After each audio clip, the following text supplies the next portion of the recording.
안녕하세요, 김감자입니다. 오늘은 화면을 캡처하는 기능에 대해서 리뷰를 해보려고 합니다.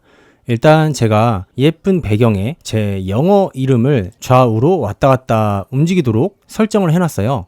그래서 지금 제가 캡처하는 키를 두 가지 만들어 놨고요. 스페이스 키와 ESC 키를 누르면 캡처가 됩니다. 보여드릴게요. 네, 캡처가 됐고요. 캡처한 이미지를 보면 이렇게 하나는 김감자르반 4세라는 이름이 들어간 이미지가 하나가 캡처가 되고, 아래에는 그 이름이 빠진 이미지가 캡처가 됐습니다. 이 이름은요, 말 그대로 UI라고 보시면 될 것 같아요. 제가 UI 씬을 따로 만들어 놓고 거기에서 이 이름을 넣어 놨거든요. 그래서 UI가 있는 채로 캡처를 하는 것과 UI가 없는 채로 캡처를 하는 것, 이 두 가지를 보여드립니다. 이거 어떻게 하느냐? 정말 간단합니다. 일단 이 UI는 HUD 씬이라고 제가 따로 씬을 빼놨고요. 이런 식으로 메인 씬에서 HUD 씬을 따로 빼서 관리를 하는 게 나중에 편합니다.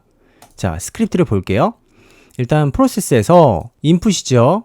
스페이스 키를 눌렀을 때와 ESC 키를 눌렀을 때 각각 작동하는 함수가 다릅니다. 스페이스 키는 캡처 스크린 위드 UI라고 해서 UI를 함께 캡처하는 키고요. 그리고 ESC 키는 캡처 스크린 without UI라고 해서 UI를 제외하고 캡처하는 키입니다. 자, 그러면 UI와 함께 캡처하는 키를 먼저 보면 단 한 줄, 이거 하나면 캡처가 되고요. 여기서 이제 이 파일명은 마음대로 좀 수정을 해도 되고요. 이 경로 같은 경우에는 캡처를 하게 되면 저는 이렇게 이 부분에 저장이 됩니다. 숨긴 파일 표시를 해야 보실 수 있을 거예요. 이 경로는 설정하기 나름이고요.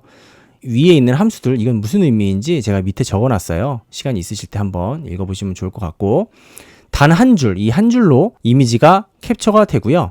그리고 ESC 키를 눌렀을 때 UI 없이 캡처하는 건 딱 4줄이면 됩니다. 어떻게?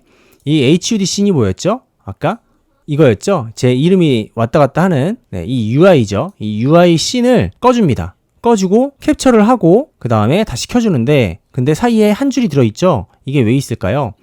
이게 없으면 이걸 아무리 끄더라도 이 UI가 나타나요. 그러니까 이걸 끄고 캡처를 해도 캡처한 이미지에 보면 UI가 나타나 있습니다. 그래서 await, 기다려줍니다.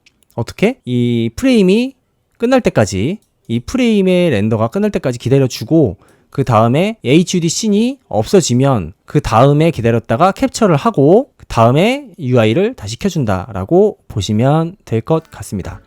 네, 오늘은 캡처하는 기능에 대해서 아주 간단하게 알아봤고요. 사실 이 함수들 하나하나 의미 다 알면 좋은데, 어떠한 개념으로 CPU와 GPU가 어떻게 이미지를 변환하는지 그런 개념을 알고 이걸 보면 되게 이해가 더 잘 될 수도 있는데, 사실 그렇게까지 깊이 아는 것보다는 일단은 사용하셔야 되니까 이렇게 그냥 한 줄로 이런 식으로 진행이 되는구나 먼저 사용을 하시고 차차 나중에 알아가셔도 큰 문제는 없을 것 같습니다. 게임들 보면 주요 기능은 아니지만 어떤 게임이든 이 캡처하는 기능이 꼭 있죠. 그래서 이 캡처하는 기능, 예쁜 배경이라든지 아니면 게임의 진행 사항을 나타낸다든지 이런 식으로 꼭 필요한 기능이니까 여러분도 적용해서 잘 사용해 보시기 바랍니다. 네, 그러면 지금까지 교학성장하는 유튜버 김감자였습니다. 교학성장 뜻은요, 가르치고 배우면서 함께 성장한다는 뜻입니다. 조언하시거나 궁금하신 점 있으시면 가감없이 유튜브에 댓글 달아주시면요, 빠르게 답변 드리니까요, 편하게 댓글 부탁드리겠습니다. 그러면 지금까지 교학성장하는 유튜버 김감자였습니다. 감사합니다.